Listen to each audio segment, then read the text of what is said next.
The street looked like something out of a real estate brochure. Neatly trimmed lawns, identical mailboxes lined up in rows, and houses that looked copied and pasted from the same design plan. On the surface, it was a perfect neighborhood, the kind that promised safety, community, and order. But the truth about places like this was always hidden under the surface. Behind the closed blinds, behind the carefully painted fences, there were people, and people always carried their flaws. The Neighborhood Homeowners Association, the HOA, was meant to keep everything in line. Rules about what color your front door could be, how often you cut your grass, and even where you park your car. It was all under their control. And in control sat a small group of neighbors who seemed to take more joy in enforcing those rules than in actually living peacefully. That night was quiet, except for the sound of crickets chirping and the hum of a distant highway. It was late summer, the air thick with humidity, heavy in a way that clung to your skin. Streetlights buzzed faintly, casting an orange glow on the asphalt, and a faint smell of gasoline lingered from cars parked along the curb. The kind of night when you notice small details, the creak of a porch swing, the way shadows stretched long across driveways, the smell of freshly watered lawns. It was ordinary. Too ordinary. The Mustang sat in the driveway like it owned the street. Black paint polished until it gleamed under the streetlight, chrome wheels catching the faint glow. It was the kind of car that stood out in this place, where most people drove SUVs or family sedans. To some, it was just a car. To others, it was a symbol, a trophy, a statement, maybe even a challenge. Cars carried weight like that in certain neighborhoods. They could be a source of pride, jealousy, or resentment, depending on who was looking. Across the street, a cur shifted in the window of a beige two-story house. The faint outline of someone's face was there, just enough to suggest they were watching. It was hard not to notice the Mustang. Hard not to imagine what it would feel like to own something like that. Hard not to let envy creep in. Envy had a way of starting small, like a splinter, but if you left it there long enough, it burrowed deeper, infected everything it touched. The people who lived here liked to pretend they were all the same values, same kind of families, same kind of safe, predictable lives. But even in their sameness, there were cracks. The HOA itself was run by a woman whom everyone called Karen when she wasn't around. She was the type who never missed a chance to remind someone of the rules. If your trash bin sat on the curb 10 minutes past pickup time, she noticed. If your grass grew half an inch higher than it should, she wrote it down. She had a notebook she carried with her, full of scribbles, dates, and tiny offenses she planned to bring up at the next meeting. Her world was order and control, and anyone who disturbed that balance quickly became her target. Her son was different in ways that weren't easy to miss. He carried himself with the kind of attitude that came from being told yes too many times in life. He wasn't a boy anymore, but not quite a man either, caught in that age where entitlement and insecurity mixed like oil and water. He wanted things, and he wanted them without effort. Work was beneath him, rules were beneath him, and patience was something he had never been forced to learn. And when he saw the Mustang, it didn't register as someone else's property. It registered as something that should belong to him. Most people in the neighborhood tolerated them because they had to. It was easier to nod politely at Karen's sharp smile than to argue with her. Easier to pretend her son was just young and figuring things out than to admit what he really was. But tension like that didn't just disappear. It collected quietly, waiting for the right moment to break open. Inside one of the houses, a man cleaned his badge with a soft cloth, the metal catching the faint light of a lamp. His uniform hung neatly in the closet, shoes polished to a shine, not a crease out of place. He was the kind of man who believed in discipline, in rules that actually mattered, not the ones about mailbox paint or grass length, but the ones that kept people safe. His neighbors didn't know who he was. Not really. To them, he was just another homeowner, another face at HOA meetings who kept mostly to himself. But the truth of who he was carried a weight, one that would shift everything the night it came to light. For now, the houses slept, their windows dark, their doors locked. The Mustang glowed faintly in the streetlight, a silent marker of what was about to unravel. Nobody knew it yet, but the seeds were already planted. Jealousy, entitlement, control. It was all there, waiting. Some crimes didn't begin with violence or even anger. No. They began with something smaller, something you could almost miss if you weren't paying attention. A glance, a demand, a refusal. And in this quiet neighborhood, where order was meant to reign, the smallest crack in the facade was about to spread wide enough to tear everything apart. The first sparks of trouble didn't come with shouting or threats. They came with small, almost invisible moments that seemed harmless at first. One evening, Karen's son, his name was Tyler, stood at the edge of his driveway, staring at the Mustang across the street. His arms crossed, his jaw tight, eyes lingering on every detail. The car became a fixation. At first, he made casual comments to his friends about how unfair it was that some people got lucky, that they could buy toys like that while others had to settle for less. But over time, his tone changed. The way he talked about it sounded less like admiration and more like ownership. He started saying things like, "That should be mine," or "He doesn't even deserve it." His mother noticed his obsession. She told him he should focus on more important things, but deep down, she fed it in her own way. Karen had always raised him to believe that what he wanted, he could get if he just demanded hard enough. She rarely told him no. She covered for him when he messed up, blamed others when he failed, and always made excuses for his behavior. It was easier for her to twist the world than to face the truth about her son. And now, instead of teaching him boundaries, she told herself the Mustang was just another phase, something he'd get over. But Tyler didn't get over things. He clung to them. The man across the street, quiet, composed, never flashy outside of that car, wasn't the type to draw attention to himself. Neighbors saw him as polite but distant. What they didn't know was that every decision he made was intentional. As police chief, he had learned how to keep parts of himself hidden. He knew the danger of letting people into his world. His badge wasn't just a job, it was a responsibility, a shield that came with enemies and pressure most people couldn't understand. To him, the Mustang wasn't a trophy. It was a reminder. Years of hard work, sleepless nights, dangerous calls. It was a symbol of everything he had earned. He didn't show it off, but he wasn't ashamed of it either. Karen, on the other hand, saw it differently. In her eyes, the Mustang broke the unspoken balance of the neighborhood. She believed everyone was supposed to be equal here. Same neat lawns, same ordinary lives.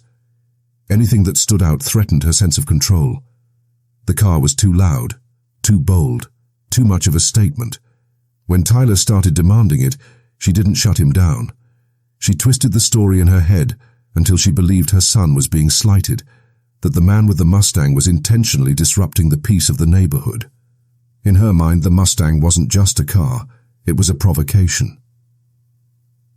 The first direct clash happened on a Sunday afternoon.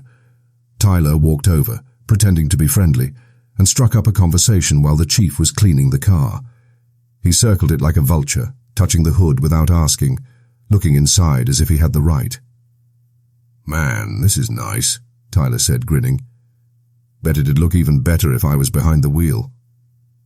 The chief gave him a polite smile, one that didn't quite reach his eyes. "It looks just fine where it is." Tyler pushed. "Come on, you ever let anyone drive it? Maybe you could let me take it around the block."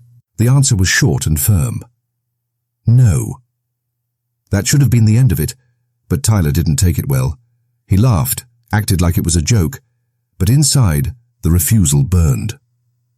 That night, Karen called one of her friends and vented about how rude the man across the street had been, how he thought he was better than everyone else. She exaggerated the story until it sounded like he had mocked her son, humiliated him. By the time she was done retelling it, she had convinced herself they had been wronged. From there, the tension began to thicken. Tyler started making little comments when the chief passed by, muttering insults just loud enough to hear. He would rev his beat-up truck obnoxiously when driving past the Mustang. He left trash on the edge of the driveway, subtle things meant to irritate. The chief noticed, of course, but didn't react. His silence only made Tyler angrier. He mistook restraint for weakness.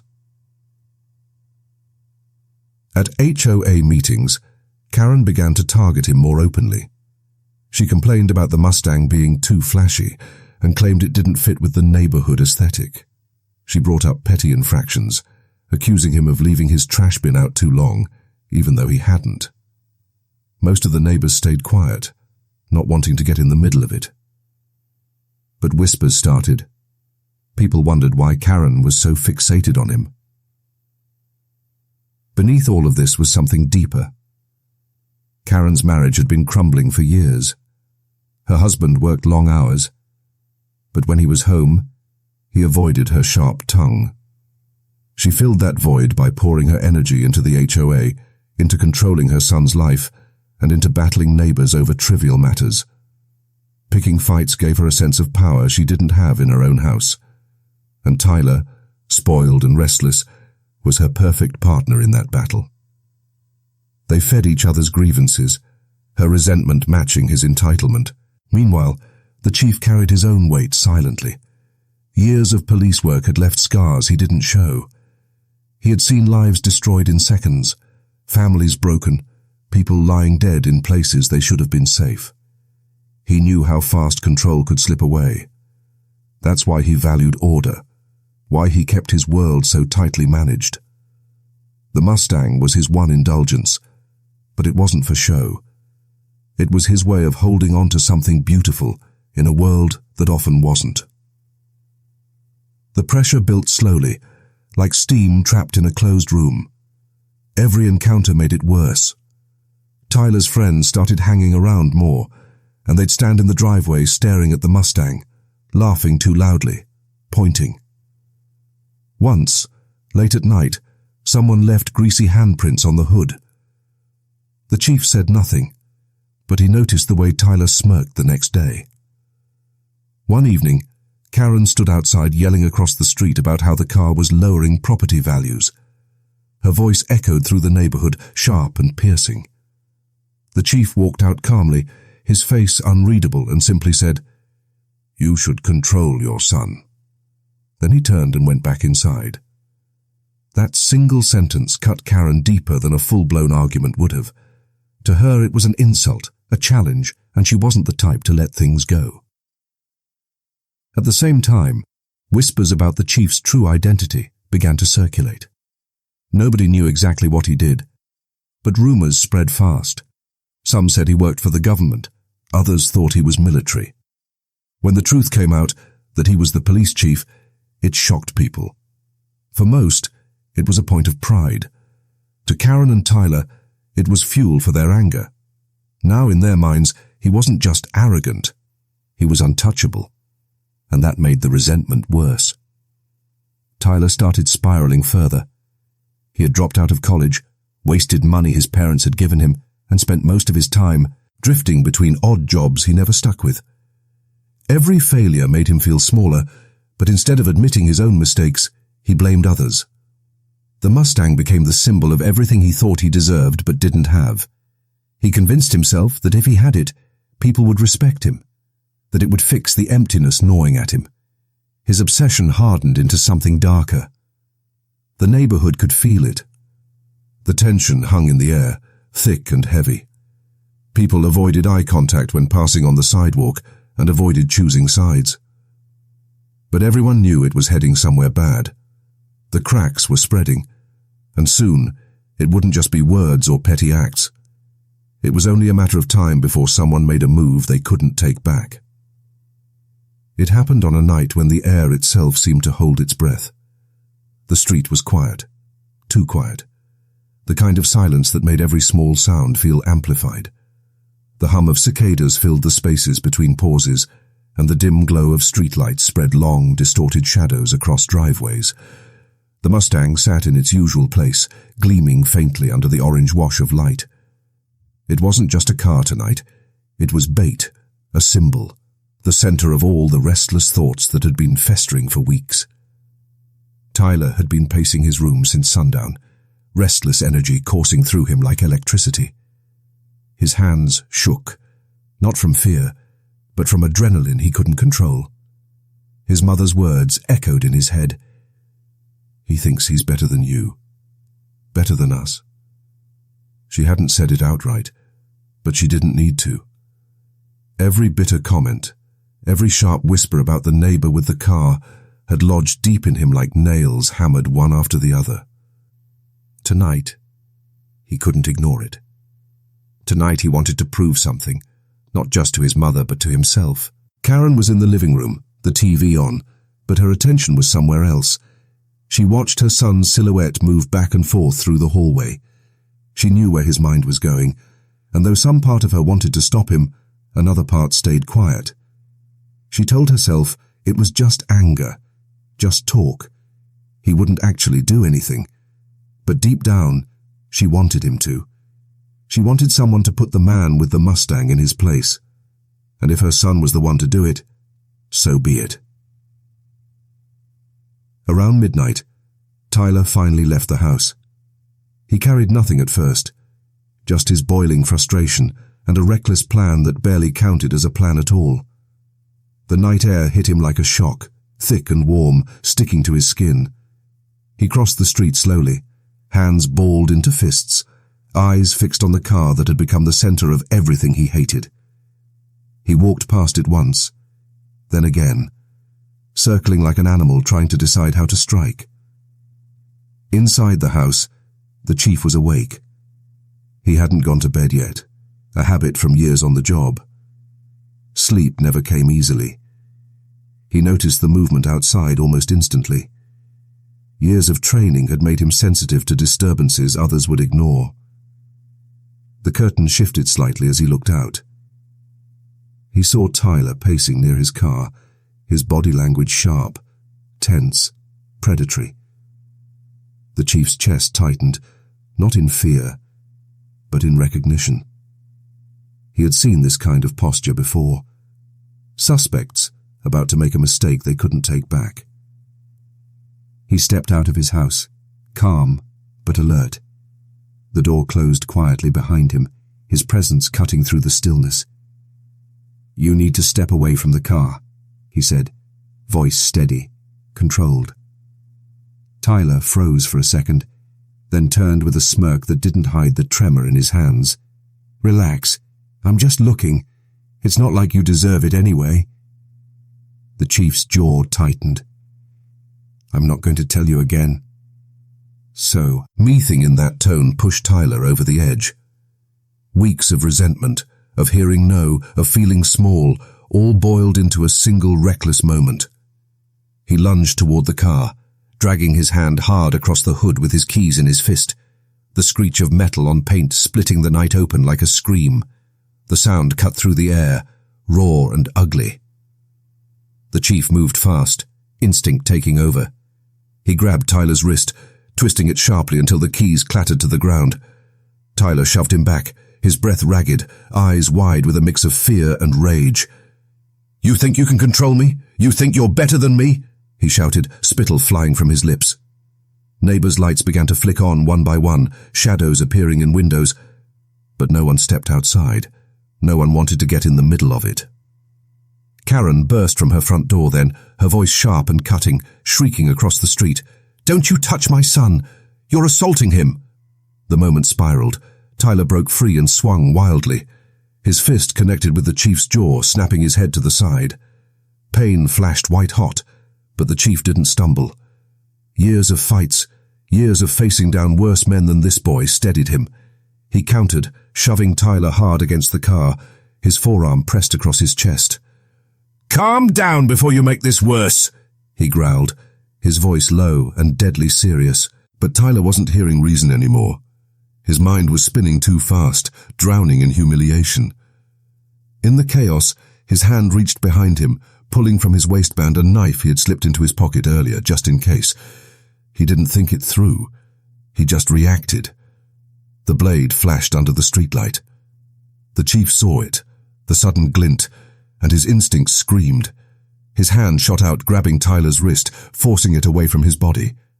The two struggled, the knife trembling inches from flesh, their bodies locked in a violent push and pull. Every muscle strained, every breath ragged. Karen's screams grew higher, panicked now. "Tyler, stop! Put it down! Stop!" But her words came too late. The blade twisted in the chaos, slipping from Tyler's weakened grip. In the struggle it found flesh. The sharp sting, the sudden warmth, the spreading wetness. It all happened in seconds.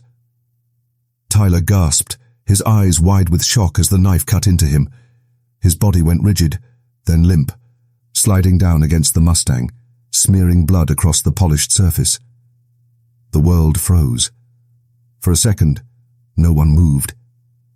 The chief's chest heaved, his eyes locked on the boy slumped before him. He hadn't meant for it to go this way. His training had been to control, to subdue, not to let it end like this. But the reality was undeniable. Tyler was on the ground, his breath shallow, blood pooling beneath him, dark and glistening under the light. Karen's scream ripped through the night, raw and piercing, shattering the silence of the neighborhood. She ran forward, dropping to her knees beside her son, her hands frantic as she pressed against the wound, her sobs broken and wild. "No, no, no, baby, stay with me, please." Her words fell apart into incoherent cries. The chief stood frozen for a moment, his hands shaking for the first time in years. His mind raced, torn between duty and horror. He had faced countless scenes of violence before, but this time was different. This wasn't a stranger. This wasn't a criminal in an alley. This was his street. His neighbor. A boy whose life had been wasted long before tonight. Almost immediately, the chief dropped to his knees, his training kicking in through the haze of shock. He pressed his hands over Karen's, applying more pressure, barking instructions through gritted teeth. "Call 911, now. Do it!"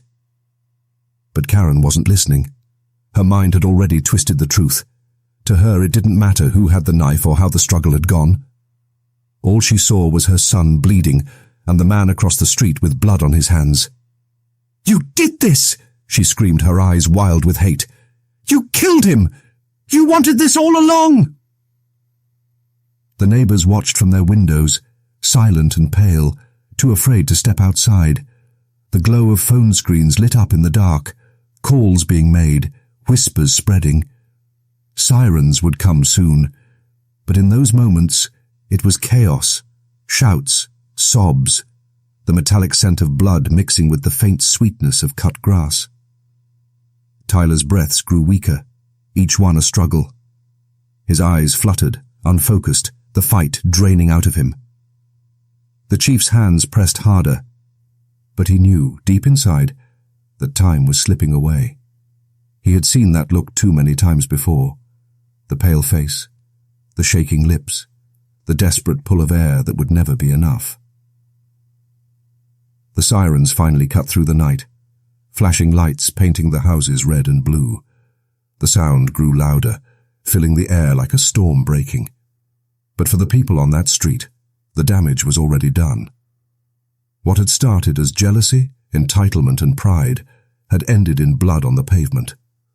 And nothing, not the flashing lights or the rushing paramedics, could undo it. Karen clutched her son's hand as the paramedics worked, her sobs raw, her words sharp, already laying blame. The chief stood back, his face blank, the weight of it all pressing down on his shoulders.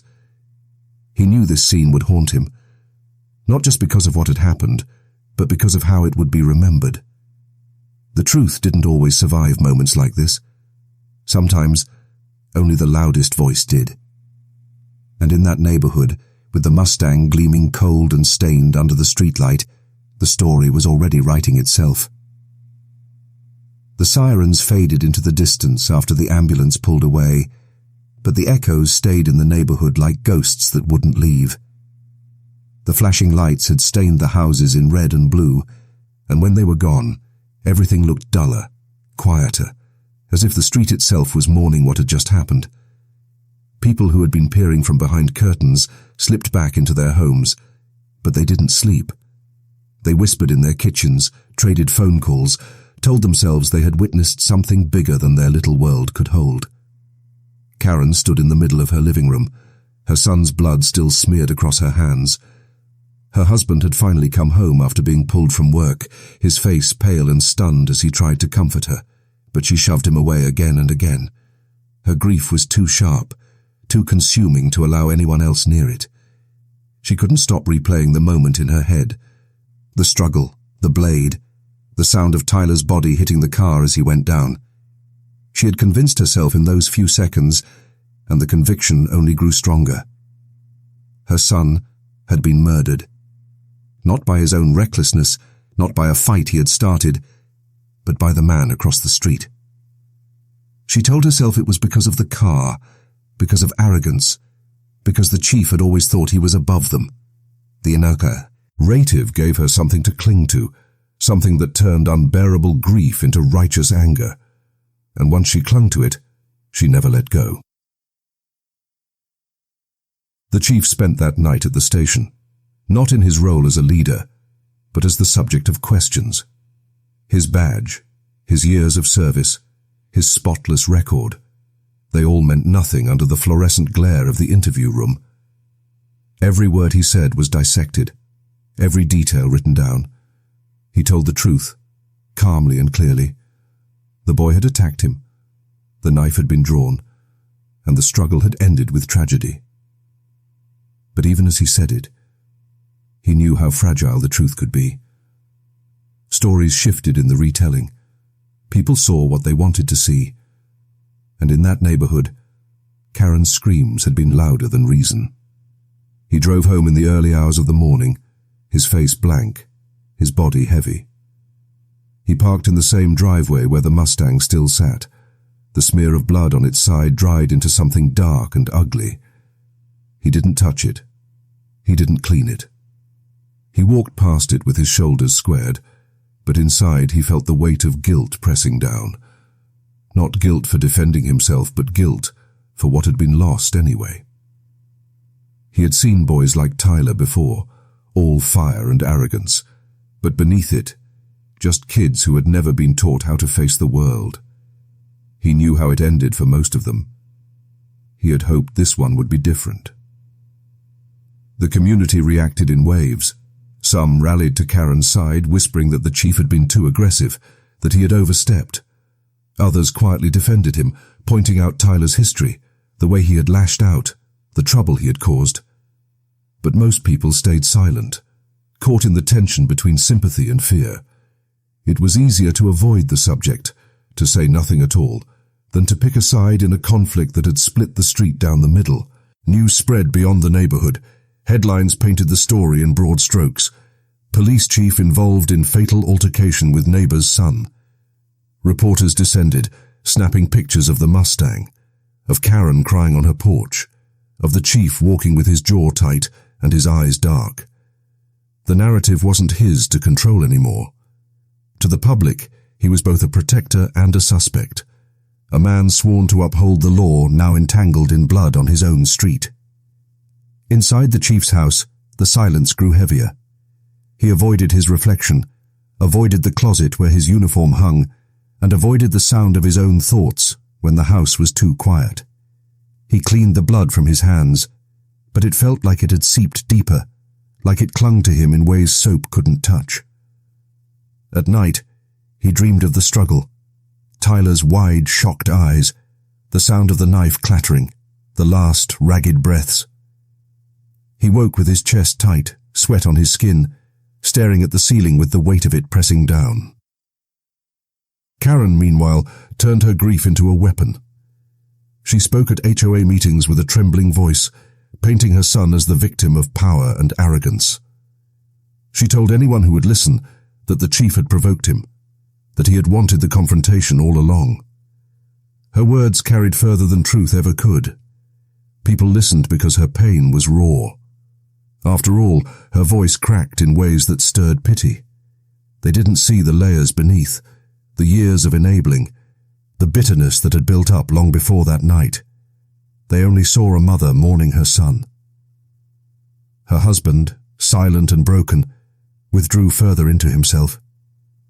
He spent long nights alone in the garage, staring at Tyler's old belongings, guilt gnawing at him for not being the father his son had needed. He didn't fight his wife's story, but he didn't fully believe it either. He saw the truth in the cracks, in the way his son had spiraled, in the way Karen twisted everything to suit her anger. But speaking it aloud would mean betraying her, and in his grief, he chose silence. The legal system moved slowly, as it always did. Investigations, witness statements, reports. It all blurred together into months of waiting. The chief faced inquiries, but the facts, cold and unshakable, supported his account. Tyler had been armed. Tyler had attacked first. The death, while tragic, was ruled the result of self-defense. No charges were filed. But a clean record on paper didn't erase the stain on his name. The community looked at him differently. Parents pulled their children closer when he walked by. Neighbors who had once nodded politely now turned their eyes away. Respect had been replaced with unease, and he felt it in every glance, every whisper that followed him like a shadow. The Mustang sat untouched for weeks, the blood long washed away, but the memory carved into its presence. He considered selling it, getting rid of the symbol that had started everything. But something in him refused. The car wasn't to blame. It had only been the canvas where jealousy, entitlement, and control painted themselves into violence. He left it parked, silent and gleaming, a reminder of what could never be undone. For Karen, life became a cycle of grief and blame. She clung to Tyler's memory, rewriting him as a boy full of promise, ignoring the truth of his downward spiral. She refused therapy, refused reconciliation, refused anything that asked her to face reality. In her eyes, the chief had taken everything from her, and the hatred gave her purpose. She poured it into every word, every accusation, making sure the story never died. The neighborhood itself never went back to normal. The street where children once played freely now carried the weight of whispers. The HOA meetings became battlegrounds of thinly veiled hostility. Some moved away, unwilling to live under the shadow of what had happened. Those who stayed carried the memory like an open secret, something no one spoke of, but everyone felt. And the chief, though cleared of charges, was never free. He returned to his work, but the badge felt heavier than it ever had. Every call, every decision carried the echo of that night. He carried it with him in silence, because he knew there was no making sense of it, no undoing it. There was only living with it, step by step, day by day. The aftermath left scars on everyone. For Karen, it was the scar of loss sharpened into blame. For her husband, it was silence filled with regret. For the neighbors, it was the reminder that beneath the manicured lawns and painted fences, darkness could bloom. And for the chief, it was the knowledge that even a man who lived by order and discipline could not stop chaos from bleeding onto his own doorstep. The street looked the same, the lawns stayed neat, the mailboxes stood in perfect rows. But underneath, everything had changed. It always would. The courtroom had long since emptied, the echoes of arguments and verdicts still lingering in the heavy silence. What remained was the weight of consequences, some etched in law, others carved deep into the souls of those who lived through it. Justice, at least in the legal sense, had been served. Karen faced the charges that matched her actions: harassment, false reporting, and reckless endangerment. The entitled arrogance that once fueled her confrontations now faltered in the cold light of accountability. She received her sentence, not a long one by the standards of violent crime, but long enough to strip away the illusory iron of power she had wrapped herself in. Yet, for many watching, the punishment did not feel like enough. Her son, Matthew, was spared prison, though not consequence. The court acknowledged his age, his mother's influence, and the absence of direct physical harm. Still, probation and community service loomed like chains heavier than he expected. What stung more was the public backlash. His peers knew him not as the boy who wanted a car, but as the boy who tried to take what wasn't his and brought disgrace upon his family. The shame followed him everywhere. A single act of arrogance, magnified by his mother's obsession with power, had marked him in ways that no judge's gavel could erase. For the community, the trial was not just about a car or a confrontation. It became a mirror, reflecting uncomfortable truths about entitlement, class, and the fragile nature of justice when woven into the fabric of everyday lives. Neighbors who once whispered about Karen's antics now spoke openly, shaking their heads at the way unchecked arrogance had spiraled into a near tragedy. Parents used the story as a warning to their children, an example of how greed, when fed by arrogance, can burn through the fabric of ordinary lives. For Chief Daniels, the fallout was heavier than anyone could measure on paper. He had been vindicated publicly, his name cleared, his actions justified, his authority respected once again. Yet the private toll was something no jury could weigh. Nights were spent replaying the chaos in his mind, the moment his badge meant nothing in the eyes of someone who saw him not as a man, but as an obstacle to power. The Mustang still sat in his driveway, but it no longer felt the same. The car had once symbolized freedom and hard-earned success. Now, it reminded him of conflict, entitlement, and the fragility of peace. Justice in the end did not satisfy him. It brought him clarity. He saw more clearly than ever how easily respect could be stripped away, not by strangers, but by neighbors blinded by their own greed. He also saw how authority, no matter how firmly held, was still vulnerable when faced with manipulation and false narratives.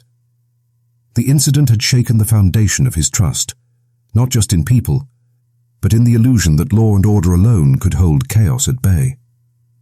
The broader world, watching the case unfold, found itself divided.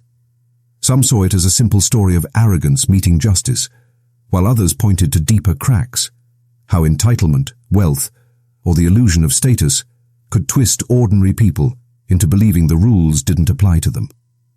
The trial forced uncomfortable conversations about class and power within suburban neighborhoods, about how something as small as a car dispute could unravel lives when pride and ego took center stage. For Karen, the lesson was bitter, but perhaps too late.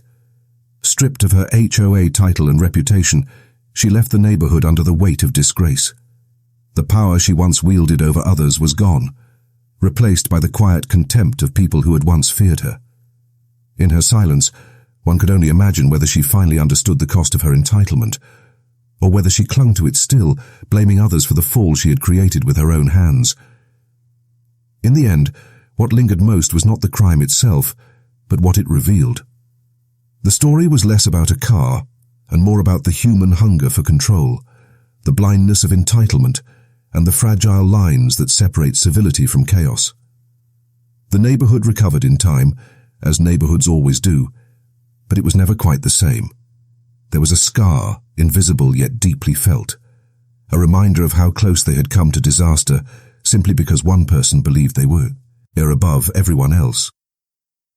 When Chief Daniels finally stood outside his home, looking at the street where it all began, he understood the irony. Justice had been served, yet no one had truly won. What remained was the lesson that respect, morality, and decency are far more valuable than power, and that when those values are lost, even the most ordinary of places can turn into battlegrounds.